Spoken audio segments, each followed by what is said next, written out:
समाज अक्सर उन सच्चाइयों से डरता है जो उसके समझ के दायरे के बाहर होती है। आज की कहानी उन्हीं सच्चाइयों में से एक है। नमस्ते, मैं हूं अंजलि और आप सुनने जा रहे हैं कहानी लिहाफ। जब ये कहानी पब्लिश हुई थी तब इसने काफी बड़ा विवाद खड़ा कर दिया था। इसकी रचनाकार इस्मत चुगताई पर काफी बड़े इल्जाम लगे, उन्हें कोर्ट तक जाना पड़ा, पर वो कभी भी अपनी बात से पीछे नहीं हटी, क्योंकि ये सिर्फ एक कहानी मात्र नहीं है, बल्कि समाज का ऐसा सच है जिसे सामने आना बेहद जरूरी था। शायद हर दौर में जब सच सामने आता है तो वह कुछ कीमत चुका कर आता है, और जब सच महिलाओं से जुड़ा हुआ हो तो इस तरह के विरोध प्रदर्शन सच को दबाने के लिए आमतौर पर देखे जा सकते हैं। तो बिना देरी के शुरू करते हैं कहानी लिहाफ।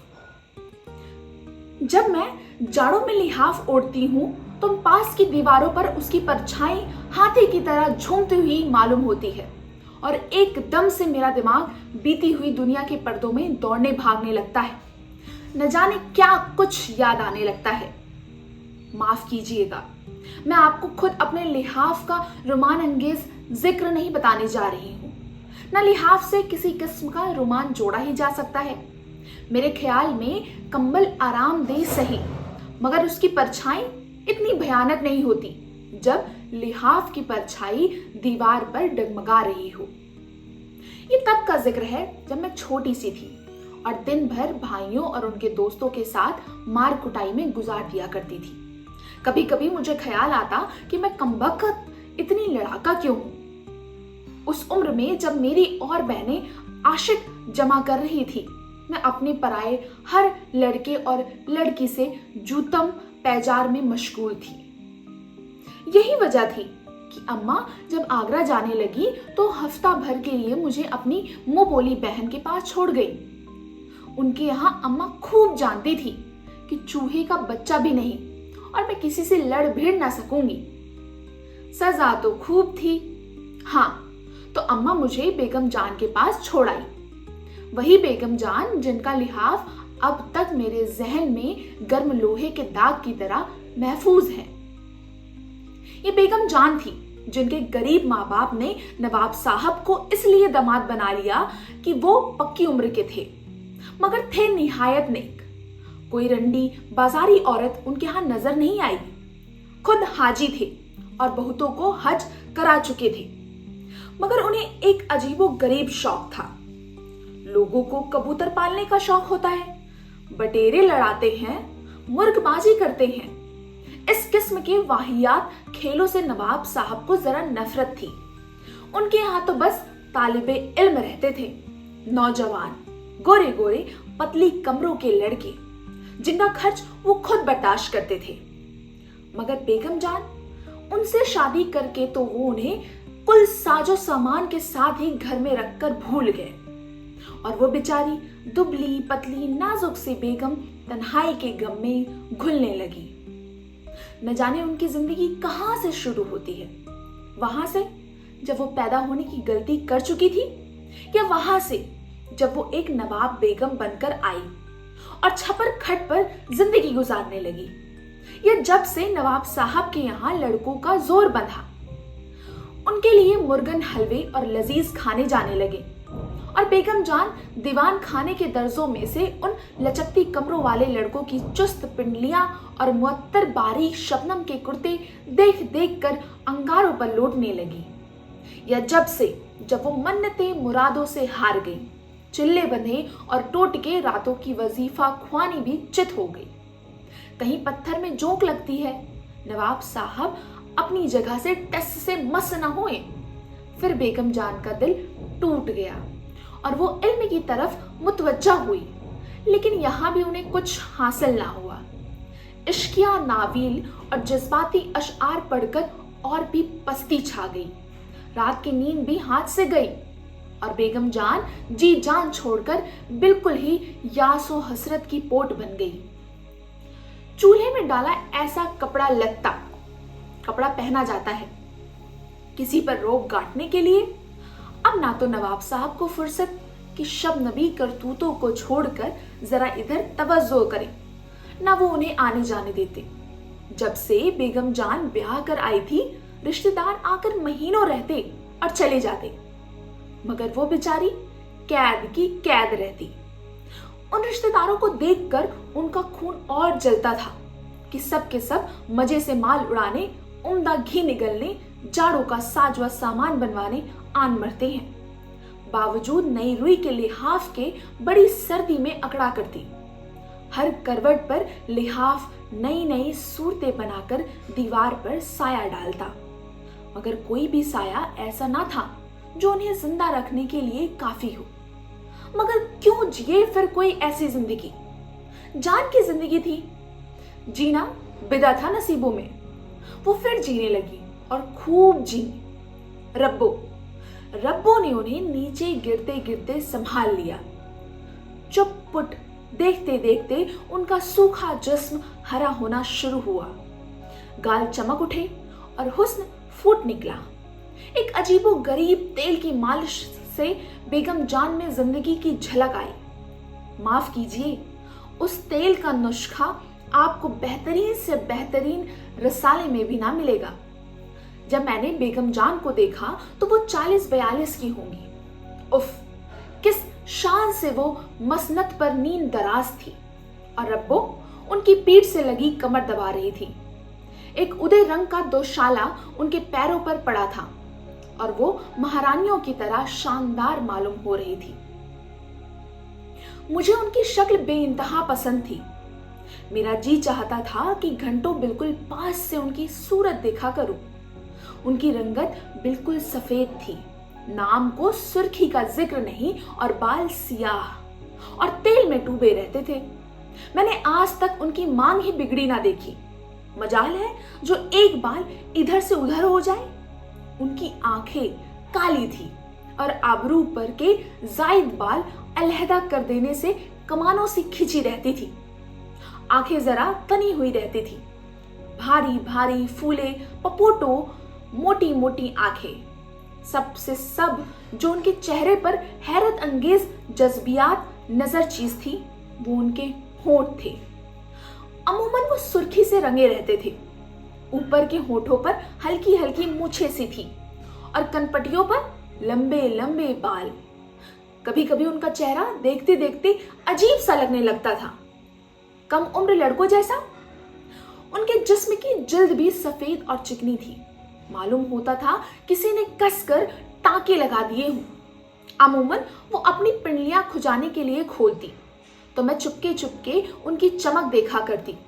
उनका कद बहुत लंबा था और फिर गोश्त होने की वजह से वो बहुत ही लंबी चौड़ी मालूम होती थी, लेकिन बहुत मुतनासिब और ढला हुआ जिस्म था।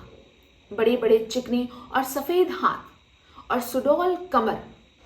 तो रब्बो उनकी पीठ खुजाया करती थी, यानी घंटों उनकी पीठ खुजाती।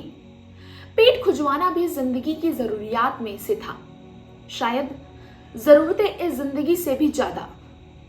रब्बो को घर का कोई और काम ना था, बस वो सारे वक्त उनके छप्पर खट पर चढ़ी कभी पैर, कभी सर और कभी जिस्म के दूसरे हिस्से को दबाया करती। कभी तो मेरा दिल हौल उठता था, जब देखो रब्बो कुछ ना कुछ दबा रही है या मालिश कर रही है। कोई दूसरा होता तो न जाने क्या होता। मैं अपना कहती हूँ, कोई इतना छुए भी तो मेरा जिस्म सड़ गल के खत्म हो जाए। और फिर ये रोज रोज की मालिश काफी नहीं थी। जिस रोज बेगम जान नहाती, या अल्लाह, बस 2 घंटा पहले से तेल और खुशबूदार उपटनों की मालिश शुरू हो जाती और इतनी होती कि मेरा तो तखयूल से ही दिल टूट जाता। कमरे के दरवाजे बंद करके अंगीठियां सुलगती और चलता मालिश का दौर, और अमूमन सिर्फ रब्बो ही रहती। बाकी की नौकरानियां बड़बड़ाती दरवाजे पर से ही जरूरत का सामान दे देती। बात यह भी थी कि बेगम जान को खुजली का मर्ज था। बेचारी को ऐसी खुजली होती थी और हजारों तेल और उपटन मले जाते थे, मगर खुजली थी कि कायम। डॉक्टर हकीम कहते कुछ भी नहीं, जिस्म साफ चट पड़ा है। हाँ, कोई जल्द अंदर बीमारी हो तो खैर। नहीं भाई, ये डॉक्टर तो मुंह है पागल। कोई आपके दुश्मनों को मर्ज है? अल्लाह रखे खून में गर्मी है। रब्बो मुस्कुराकर कहती और महीन महीन नजरों से बेगम जान को घूरती। ओह, ये रब्बो, जितनी ये बेगम जान गोरी उतनी ये काली। फुर्तीले छोटे छोटे हाथ, कसी हुई छोटी सी तोन, बड़े बड़े फूले हुए होंठ जो हमेशा नमी में डूबे रहते और जिसमें अजीब घबराने वाली बू के शरारे निकलते थे। और ये नथुने थे फूले हुए, हाथ किस कदर फुर्तीले थे। अभी कमर पर तो वो लीजिए फिसल कर गए कूल्हों पर, वहां रपटे रानों पर और फिर दौड़ टखनों की तरफ। मैं तो जब भी बेगम जान के पास बैठती यही देखती कि अब उसके हाथ कहाँ हैं और क्या कर रहे हैं। गर्मी जाड़े बेगम जान हैदराबादी जाली कारगे के कुर्ते पहनती, गहरे रंग के पजामे और सफेद झाग से कुर्ते और पंखा भी चलता हो। फिर वो हल्की दुलाई जरूर जिस्म पर ढके रहती थी। उन्हें जाड़ा बहुत पसंद था। जाड़े में मुझे उनके यहाँ अच्छा मालूम होता।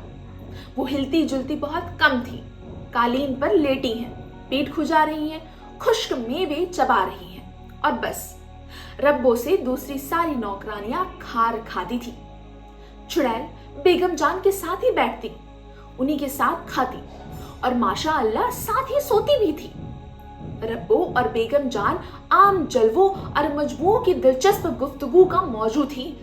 जहां उन दोनों का जिक्र आया और कह कहे उठे, ये लोग न जाने क्या क्या चट के गरीब पर उड़ाते, मगर वो दुनिया में किसी से मिलती ना थी। वहां तो बस वो थी और उनकी खुजली।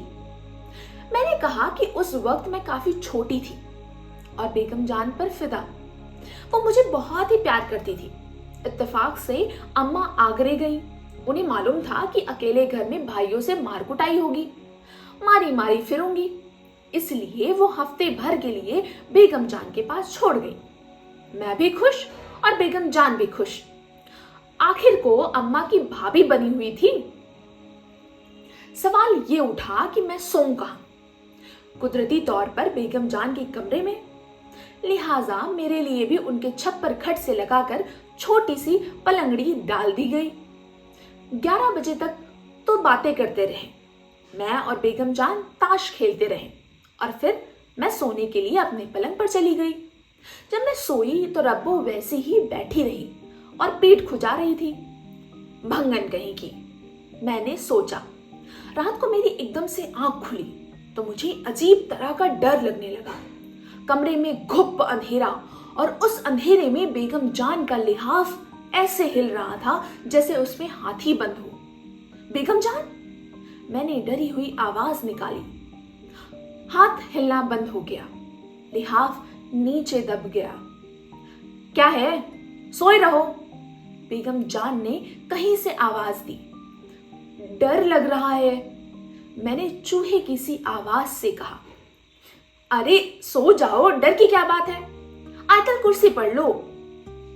अच्छा, मैंने जल्दी जल्दी आयतल कुर्सी पढ़ी, मगर यतमूल माँ बयाना पर दफ्तन आकर अटक गई। हालांकि मुझे उस वक्त पूरी याद थी। तुम्हारे पास आ जाऊं बेगम जान? नहीं बेटी, सोए रहो, जरा सख्ती से कहा। और फिर 2 आदमियों के खुसुर फुसुर करने की आवाज सुनाई देने लगी। हाय रे, दूसरा कौन? मैं और भी डरी। बेगम जान, चोर तो नहीं? सो जाओ बेटा, कैसा चोर? रब्बो की आवाज आई। मैं जल्दी से लिहाफ में मुंह डालकर सो गई। सुबह मेरे जहन में रात के खौफनाक नजारे का ख्याल भी ना रहा। मैं हमेशा की वहमी हूं। रात को डरना, उठ उठ कर भागना और बड़बड़ाना तो बचपन में रोज ही होता था। सब तो कहते थे कि मुझ पर भूतों का साया हो गया है, लिहाजा मुझे ख्याल भी ना रहा। सुबह को लिहाफ बिल्कुल मासूम नजर आ रहा था, मगर दूसरी रात मेरी आंख खुली तो रब्बो और बेगम जान में कुछ झगड़ा बड़ी खामोशी से झपड़ खट पर ही तय हो रहा था और मुझे खाक समझना आया। और क्या फैसला हुआ? रब्बो हिचकियां लेकर रोई, फिर बिल्ली की तरह चिड़चिड़ रिकाबी चाटने जैसी आवाजें आने लगी। ओह, मैं तो घबराकर सो गई। आज रब्बो अपने बेटे से मिलने गई हुई थी। वो बड़ा झगड़ालू था। बहुत कुछ बेगम जान ने किया, उसे दुकान कराई, गांव में लगाया, मगर वो किसी तरह मानता ही ना था। नवाब साहब के यहाँ कुछ दिन रहा, खूब जोड़े भागे भी बने। न जाने क्यों ऐसा भागा कि रब्बो से मिलने तक ना आया। लिहाजा रब्बो ही अपने किसी रिश्तेदार के यहाँ उससे मिलने गई थी। बेगम जान न जाने देती, मगर रब्बो भी मजबूर हो गई। सारा दिन बेगम जान परेशान रही, उसका जोड़ जोड़ टूटता रहा। किसी का छूना भी उन्हें ना भाता था। उन्होंने खाना भी ना खाया और सारा दिन उदास पड़ी रही। मैं खुजा दूं, सच कहती हूं, मैंने बड़े शौक से ताश के पत्ते बांटते हुए कहा। बेगम जान मुझे गौर से देखने लगी। मैं थोड़ी देर खुजाती रही और बेगम जान चुपकी लेटी रही। दूसरे दिन रब्बो को आना था, मगर वो आज भी गायब थी। बेगम जान का मिजाज चिड़चिड़ा होता गया। चाय पी पी कर उन्होंने सर में दर्द कर लिया। मैं फिर खुजाने लगी। उनकी पीठ चिकनी मेज की तख्ती जैसी पीठ। मैं हौले हौले खुजाती रही। उनका काम करके कैसी खुशी होती थी। अरे जरा जोर से खुजाओ, बंद खोल दो, बेगम जान बोली। इधर, हाँ हाँ इधर, जरा शाने से नीचे, हाँ हाँ वही वही, वाह क्या बात है। वह सुरूर में ठंडी ठंडी सांसें लेकर इत्मीनान का इजहार करने लगी। और इधर, हालांकि बेगम जान का हाथ खूब जा सकता था, मगर वो मुझसे ही खुजवा रही थी। मुझे उल्टा फक्र हो रहा था। यहाँ कोई तुम तो गुदगुदी करती हो, वाह। वो हंसी। मैं बातें भी कर रही थी और खुजा भी रही थी। तुम्हें कल बाजार भेजूंगी, क्या लोगी? वही सोती जागती गुड़िया? नहीं बेगम जान, मैं तो गुड़िया नहीं लेती। क्या बच्ची हूं अब मैं? बच्चा नहीं तो क्या बूढ़ी हो? ने पसलियां गुनना शुरू किया। ओही, मैं मिनमिनाई। ओहो, तो क्या मैं खा जाऊंगी? कैसा तंग स्वेटर बुना है, गर्म बनियान भी नहीं पहना तुमने। मैं कुलबुलाने लगी। कितनी पसलियां होती हैं? उन्होंने बात बदली। एक तरफ 9 और एक तरफ 10। मैंने स्कूल में याद की हुई हाइजीन की मदद ली, वो भी ऊट पटांग। हटा लो हाथ। हाँ, 1 2 3। मेरा दिल चाहा कि किस तरह भागूं और उन्होंने जोर से भींचा। मैं मचल गई। बेगम जान जोर जोर से हंसने लगी। अब भी जब कभी मैं उनका उस वक्त का चेहरा याद करती हूँ तो दिल घबराने लगता है। उनकी आंखों के पपोटो और वजनी हो गए थे। ऊपर के होंठ पर स्याही घिरी हुई थी। बावजूद सर्दी के पसीने की नन्ही नन्ही बूंदें होठों पर और नाक पर चमक रही थी। उसके हाथ यख ठंडे थे, मगर नर्म, जैसे उन पर खाल उतर गई हो। उन्होंने शाल उतार दी और कारगी के महीन कुर्ते में उनका जिस्म आटे की लोनी की तरह चमक रहा था। भारी जड़ाऊ सोने के बटन गिरेबान की एक तरफ झूल रहे थे। शाम हो गई थी और कमरे में अंधेरा घट रहा था। मुझे एक न मालूम डर से वहशत सी होने लगी। बेगम जान की गहरी गहरी आंखें। मैं रोने लगी दिल में। वो मुझे एक मिट्टी के खिलौने की तरह भींच रही थी।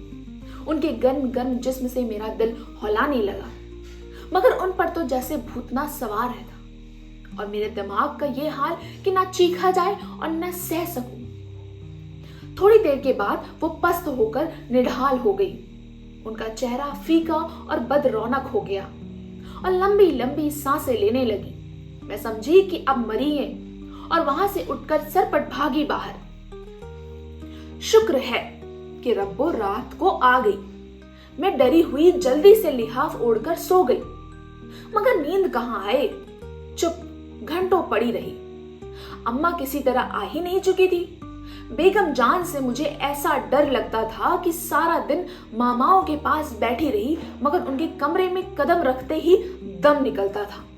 और कहती किससे? और कहती ही क्या कि बेगम जान से डर लगता है। बेगम जान जो मेरे ऊपर जान छिड़कती है।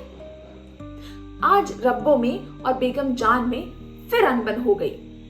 मेरी किस्मत की खराबी कहिए या कुछ और, मुझे उन दोनों की अनबन से डर लगा, क्योंकि रात ही बेगम जान को ख्याल आया कि मैं बाहर सर्दी में घूम रही हूं और मरूंगी निमोनिया में। लड़की क्या मेरा सर मुंडवाएगी? जो कुछ हुआ तो आफत आएगी। उन्होंने मुझे पास बिठा लिया। वो खुद मुंह हाथ सिलफची में धो रही थी। चाय तिपाई पर रखी थी। चाय तो बनाओ, एक प्याली मुझे भी देना। वो तौलिए से खुश्क मुंह साफ करके बोली, जरा कपड़े बदल लो। वो कपड़े बदलती रही और मैं चाय पीती रही। बेगम जान नाइन से पीठ मलवाते वक्त अगर मुझे किसी काम से बुलवाती तो मैं गर्दन मोड़े जाती और वापस भाग आती। अब जो उन्होंने कपड़े बदले तो मेरा दिल उठने लगा। मुंह मोड़े मैं चाय पीती रही। हाय अम्मा, मेरे दिल ने बेकसी से पुकारा, आखिर ऐसा भाइयों से क्या लड़ती हूं जो तुम मेरी मुसीबत। माँ को हमेशा से मेरा लड़कों के साथ खेलना नापसंद है। कहो भला, लड़के क्या शेर चीते हैं जो निगल जाएंगे उनकी लाडली को?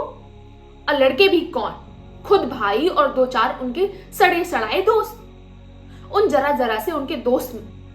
मगर नहीं, वो तो औरत जात को 7 तालों में रखने की कायल। और यहां बेगम जान की वो दहशत कि दुनिया भर के गुंडों से नहीं। बस चलता सो उस वक्त सड़क पर भाग जाती, फिर वहां न टिकती, मगर लाचार थी, मजबूर कलेजे पर पत्थर रखे बैठी रही। कपड़े बदलकर 16 सिंगार हुए और गर्म गर्म खुशबुओं से इतर ने और भी उन्हें अंगारा बना दिया। और वो चली मुझ पर लाड उतार ले। घर जाऊंगी, मैंने उनकी हर राय के जवाब में कहा और रोने लगी। मेरे पास तो आओ, मैं तुम्हें बाजार ले चलूंगी, सुनो तो। मगर मैं कली की तरह फिसल गई। सारे खिलौने मिठाइयां एक तरफ और घर जाने की रट एक तरफ। वहां भैया मारेंगे चुड़ैल। उन्होंने प्यार से मुझे थप्पड़ लगाया। पड़े मारे भैया, मैंने सोचा और रूठी अकड़ी बैठी रही। कच्ची अम्मियां खट्टी होती हैं बेगम जान, जली कटी रब्बों ने राय दी। और फिर उसके बाद बेगम जान को दौरा पड़ गया। सोने का हार जो वो थोड़ी देर पहले मुझ पर पहना रही थी, टुकड़े टुकड़े हो गए। महीन जाली का दुपट्टा तार तार, और वो मां जो कभी मैंने बिगड़ी ना देखी, झाड़ झंकाड़ हो गई। ओहो ओहो ओहो, वो झटके से लेकर चिल्लाने लगी। मैं रपटी बाहर। बड़े जत्नों से बेगम जान को होश आया।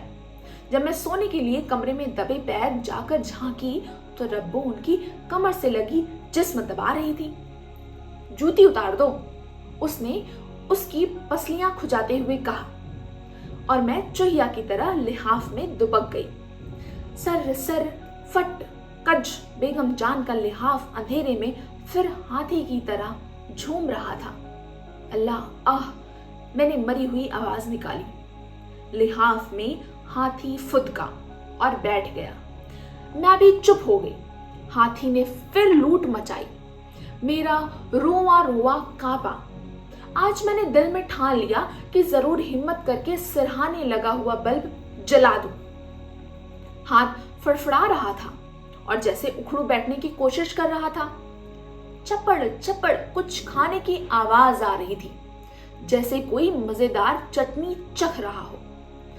अब मैं समझी, ये बेगम जान ने आज कुछ खाया नहीं ना, और रब्बो मरदूद तो है ही सदा की चट्टो। जरूर ये तरमाल उड़ा रही हैं। मैंने नथुने फुलाकर सूख सूख कर हवा को सूंघा। सिवाय इत्र संदल और हीना की गर्म गर्म खुशबू के और कुछ महसूस ना हुआ। लिहाफ फिर उमड़ना शुरू हुआ। मैंने बहुतेरा चाहा कि चुपकी पड़ी रहूं, मगर उस लिहाफ ने तो ऐसी अजीब अजीब शक्लें बनानी शुरू की कि मैं डर गई। मालूम होता था गूं गूं करके कोई बड़ा सा मेढक फूल रहा है और अब उछलकर मेरे ऊपर आ जाएगा। ओहो अम्मा, मैं हिम्मत करके गुनगुनाई, मगर वहां कुछ सुनवाई ना हुई और लिहाफ मेरे दिमाग में घुसकर फूलना शुरू हुआ। मैंने डरते डरते पलंग के दूसरी तरफ पैर उतारे और टटोल कर बिजली का बटन दबा दिया। हाथी ने लिहाफ के नीचे एक कलाबाजी लगाई और चिपक कर बैठ गया। कलाबाजी लगाने में लिहाफ का कोना फुट भर उठा। अल्लाह, मैं गड़ाप से अपने बिछौने में। ये कहानी सिर्फ बेगम जान की तन्हाई मात्र की नहीं है, ये कहानी उन जज्बातों की है जिनको समाज ने कभी समझने की कोशिश नहीं की। एक औरत की छुपी हुई ख्वाहिशें, एक रिश्ते में अधूरापन और वो एहसास जिसको नाम देने से भी लोग कतराते हैं। शायद इसीलिए लिहाफ में सब कुछ सामने होते हुए भी सब कुछ छुपा हुआ था। आज हम जब आइडेंटिटी, एक्सेप्टेंस और राइट्स की बात करते हैं, जब हम उन लोगों की बात करते हैं जो समाज के नॉर्मल दायरे में फिट नहीं बैठते, तो एक ही सवाल उठता है कि क्या हम वाकई बदल गए हैं या आज भी किसी ना किसी लिहाफ के नीचे कोई सच्चाई सांस ले रही है। आपका क्या विचार है? आपको क्या लगता है कि लिहाफ कहानी आपसे क्या कहना चाहती है? कमेंट्स में अपने विचार जरूर साझा करें। नमस्ते, मैं हूं अंजलि और आप देख रहे हैं डायनामिक विजनरीज पर कहानियां, जहां सिर्फ कहानी सुनाई नहीं जाती है बल्कि महसूस की जाती है। धन्यवाद।